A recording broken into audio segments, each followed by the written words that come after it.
Pemirsa, ngeri, pagar besi penyangga dicuri, jembatan penyeberangan orang JPO Tipar Cakung, Jakarta Timur ditutup.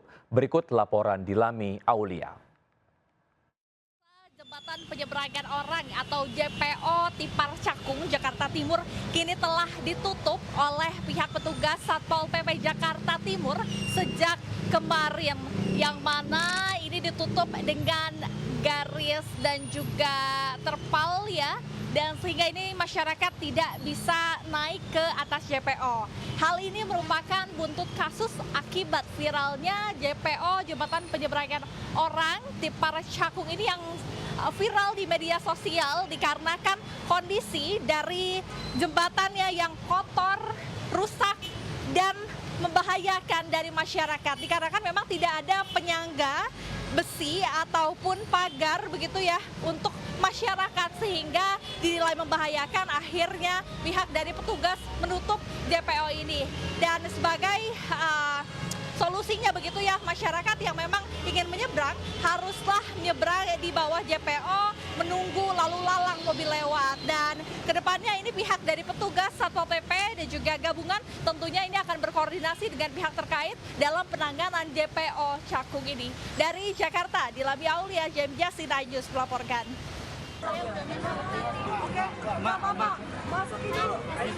Pengunjung wanita ini tiba-tiba jatuh pingsan saat antri berdesakan di halaman Masjid Istiqlal, Jakarta, dievakuasi ke dalam masjid. Antrian warga berdesakan di tengah terik matahari membuat pengunjung ini kelelahan. Membludaknya pengunjung pameran kebudayaan dan keagamaan Indonesia Arab Saudi memaksa mereka masuk bergantian. Mengantisipasi pengunjung pingsan, panitia pun terpaksa menutup pameran sementara hingga membuat pengunjung dari luar Jakarta kecewa. Pameran digelar sebagai penanda tonggak baru diplomasi budaya kedua negara yang menghadirkan warisan Islam dengan pendekatan interaktif dan edukatif. Pameran digelar hingga 3 Mei mendatang. Dari Jakarta, Rani Sanjaya, iNews melaporkan.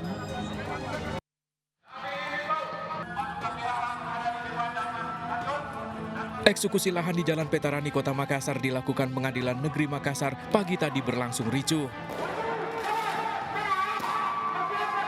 Petugas bentrok dengan massa pemilik lahan yang coba menggagalkan eksekusi. Petugas melepaskan tembakan gas air mata dan water cannon untuk bisa membubarkan aksi massa.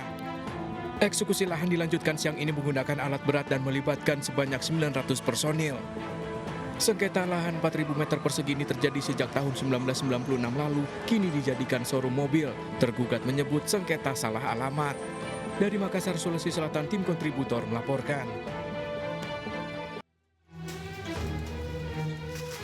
Ratusan paket sembako dan stempel palsu ditemukan saat polisi menggeledah rumah milik SN di Jalan Pulau Jahe, Jatinegara, Jakarta Timur. Polisi melanjutkan penggeledahan di rumah kakak kandung dan kakak ipar SN di kawasan Rawatrate, Cakung. Hasilnya kembali didapati puluhan paket sembako dan ratusan lembar voucher sembako gratis palsu. Aksi pemalsuan voucher sembako gratis terbongkar setelah ada laporan dari pihak koperasi karyawan Rumah Sakit Islam yang curiga dengan penukaran voucher sembako gratis dalam jumlah besar. Akibat aksi pelaku yang terjadi sejak November 2024 lalu, pihak rumah sakit rugi hingga puluhan juta rupiah. Dari Jakarta, Rani Sanjaya melaporkan. Halo pemirsa, saya Wiki Adrian, inilah seputar iNews siang. Pemirsa, rombongan Komnas HAM Papua ditembak kelompok kriminal bersenjata saat pencarian Ibtu Tommy Marbun. Pasukan Brimob melakukan pengamanan hingga rombongan akhirnya berhasil dievakuasi.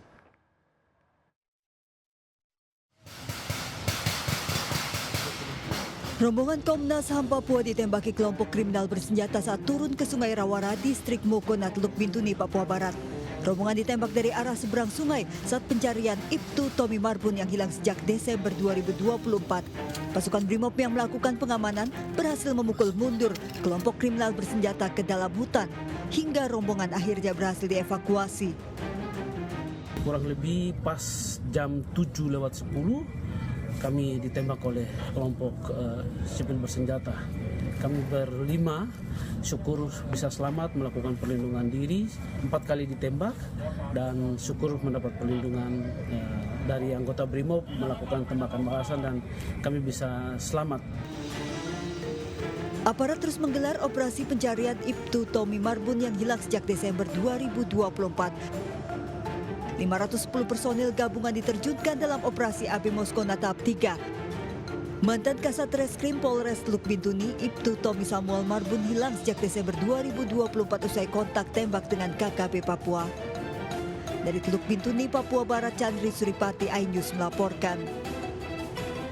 Ya, saat Gubernur Deddy Mulyadi sibuk menjawab polemik wisuda, sejumlah kota di Jawa Barat menghadapi persoalan serius, yaitu adalah darurat sampah. Di Depok dan Cimahi, TPS dan TPA semakin overload, memicu tumpukan sampah di sepanjang jalan raya. Sembarangan di lingkungan orang, Pak. Enggak udah kebiasaan, Pak. Di sini memang lagi diancam, Pak. Seorang warga kepergok hendak membuang 2 kantong sampah di pinggir jalan Kota Depok, Jawa Barat. Kasus ini bukan kali pertama hingga membuat geram warga sekitar. Jangan bilang maaf, Bapak mau nggak lingkungan Bapak di kemarin gitu, Pak. Selain perilaku warga buang sampah sembarangan, Kota Depok juga hadapi darurat sampah serius. Gunungan sampah di TPA Cipayung makin overload. Pemkot Depok telah meminta izin untuk membuang sampah di TPA Lulut Nambo Bogor sebanyak 730 ton per hari, namun baru disetujui 10 ton per hari. Kota Cimahi juga menghadapi darurat sampah.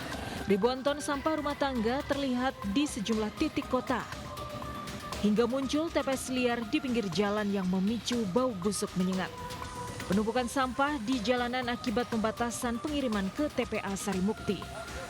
Pemkot Cimahi akan meningkatkan kapasitas mesin insinerator di TPS untuk mengelola sampah residu menjadi bahan baku paving block. Dari Depok dan Cimahi, Jawa Barat, Tim Liputan iNews melaporkan. Pemirsa, Bupati Indramayu siap menjalani sanksi administrasi 3 bulan magang di Kemendagri. Sanksi dijatuhkan buntut dari liburan tanpa izin ke Jepang Lebaran lalu. Buntut liburan ke Jepang tanpa izin, Bupati Indramayu dijatuhi sanksi administrasi oleh Kemendagri. Sanksinya, Bupati artis itu harus mengikuti pendalaman materi di Kemendagri selama 3 bulan. Magang di Kemendagri tersebut akan dimulai 6 Mei mendatang. Mendagri Bima Arya menyatakan sanksi administrasi diberikan setelah Luki Hakim menjalani beberapa pemeriksaan di Kemendagri. Materi yang diberikan ke Luki diantaranya soal tata kelola pemerintahan, diberikan oleh sejumlah dirjen Kemendagri.